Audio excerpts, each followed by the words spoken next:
Well, thanks for that very nice introduction, and thank you very much for coming. Well, I'm going to be discussing the issue of responsibility to protect, the humanitarian intervention doctrine of responsibility to protect, as well as its implementation in the case of Libya. I'll be discussing both. It's appropriate to discuss both in tandem because the Libyan intervention is seen as the first really full-fledged demonstration of responsibility to protect. Responsibility to protect is a doctrine that has been under discussion for more than 10 years, formally implemented in a series of United Nations Security Council resolutions and in a 2009 implementation strategy by Ban Ki-moon, the Secretary General of the United Nations.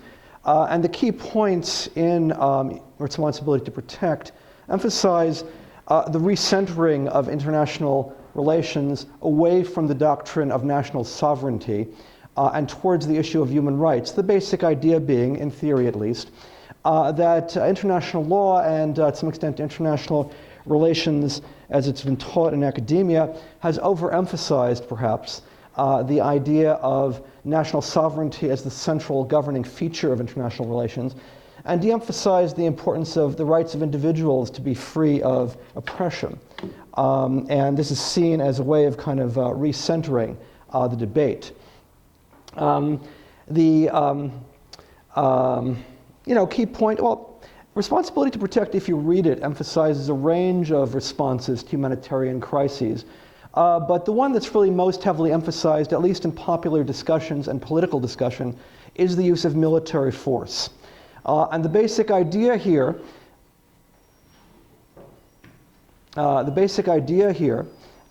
is that in situations of oppression by states and cases of humanitarian crisis, cases of genocide, cases of ethnic persecution, that we should dispense with the idea that we should leave it up to states to govern themselves and allow the international community governed by the responsibility to protect to respond with military force.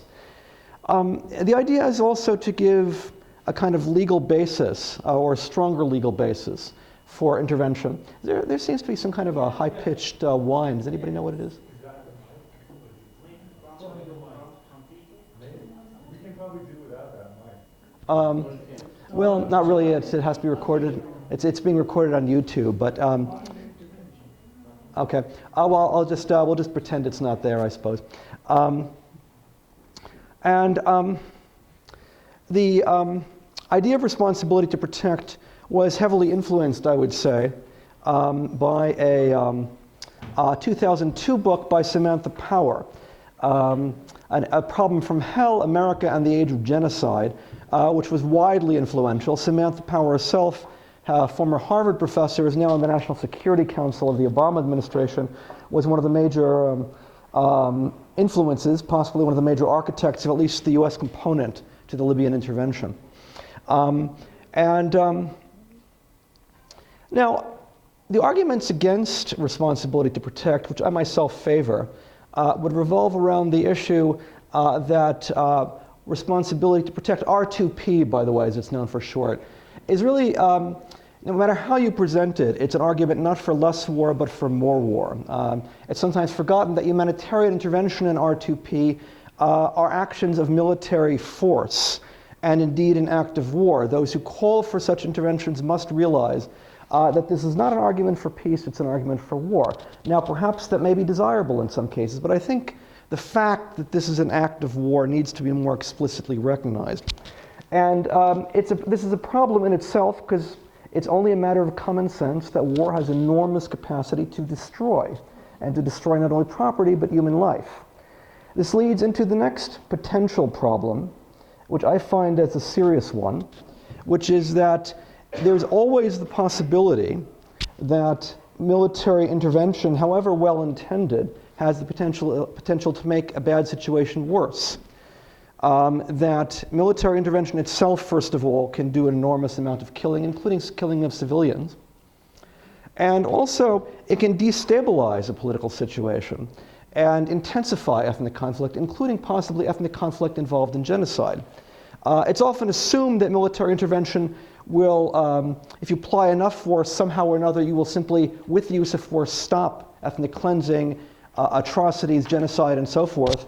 But there's no guarantee of that whatsoever. There's always the possibility of thinking of ethnic conflict as a proverbial Pandora's box, that once you intervene, basically, and overthrow a state, you are opening Pandora's box. Once you open that box, it is irreversible. You can either start a civil war or create a much more intense civil war than before. There's always that possibility. It needs to be faced squarely and frankly. The record, one might say, of humanitarian intervention has not always been a happy one. Lest we forget the Iraq invasion of 2003. It wasn't pitched under R2P because that didn't exist yet, but the basic ideas behind the intervention involved a heavy element of humanitarianism, at least in the official rhetoric.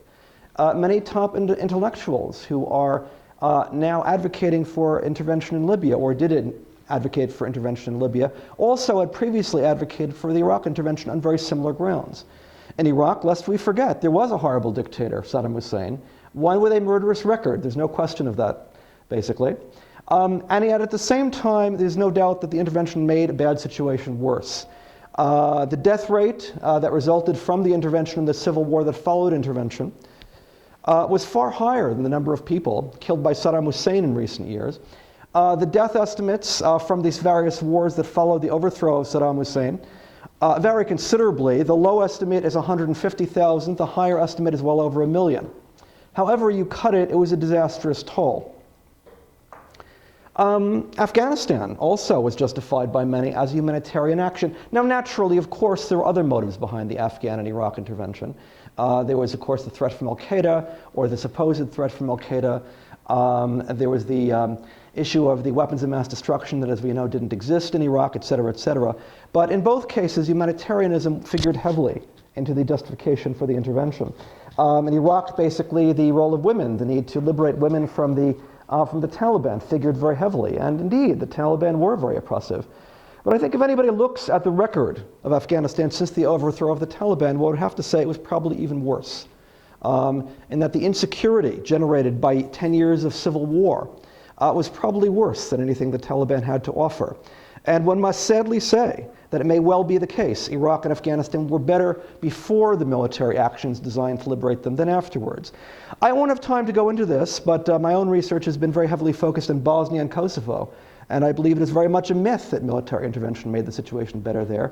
I would argue it greatly intensified the level of ethnic cleansing and atrocities. This is particularly striking in the case of Kosovo, where the level of Serb atrocities increased approximately 10 times after the NATO bombing, and this had been foreseen in advance. Let's not forget also that, again, the direct intervention itself can kill. The number of civilians alone killed in Kosovo the estimates range from 500 to 2,000, which is approximately the number of Albanians killed by Serb security forces before the bombing. So again, this should not be taken lightly. All of this raises a basic question of accountability.